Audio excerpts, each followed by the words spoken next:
அடுத்து ஒரு சிறப்பாக பார்க்கணும்னா டாஸ்மாக் நம்ம எடுத்தே ஆகணும். நமக்கு கிட்டத்தட்ட பார்த்தீங்கன்னா 26 பேர் வந்து சஸ்பெண்ட் செய்யப்பட்டிருக்காங்க.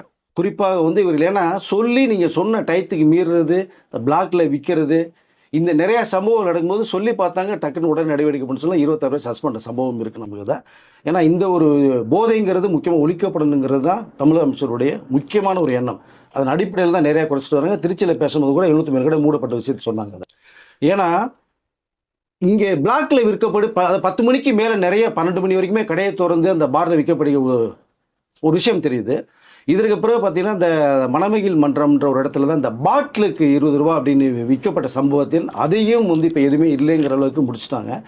ஒரு சம்பவம் ஒரு நபர் மூலமாக நடந்ததுனால இப்போ பாட்டிலுக்கு நீங்கள் பேசுகிறீங்க அப்படின்ற ஒரு சம்பவம் பேசப்பட்டிருக்கும், அதையும் க்ளோஸ் பண்ணியாச்சு.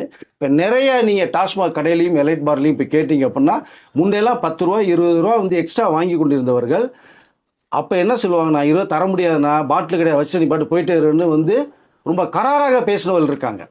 இல்லைன்னா வந்து இங்கே தராறு பண்ணுறேன்னு சொல்லி நிறைய அவர்கள் மேலேயே அவர் மேலே ஒரு குற்றத்தை சுமத்தின விஷயம் இருந்தது. ஆனால் இன்றைக்கு அப்படி இல்லை. இன்னைக்கு 10 ரூபா வாங்குறதும் இல்லை, 20 ரூபா வாங்குறதும் இல்லை. அப்படியே நீங்கள் கேட்டு வந்து இல்லைன்னு சொன்னீங்கன்னா உடனடியாக மொபைலில் வீடியோ எடுத்து நிறைய பார்வை கொண்டு போன அமைச்சர்கிட்டையும் முதலமைச்சருக்கு அனுப்பி கொண்டு போனது ஒரு விஷயம் இருக்குது. அதனால் இப்போ யாருமே 10 ரூபா 20 ரூபா கேட்கலைங்கிற ஒரு தகவல் வருது.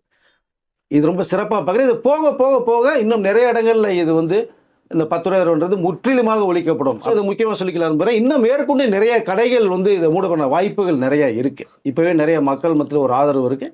அது இன்னும் போக போக நிறைய குறைக்கப்படும்.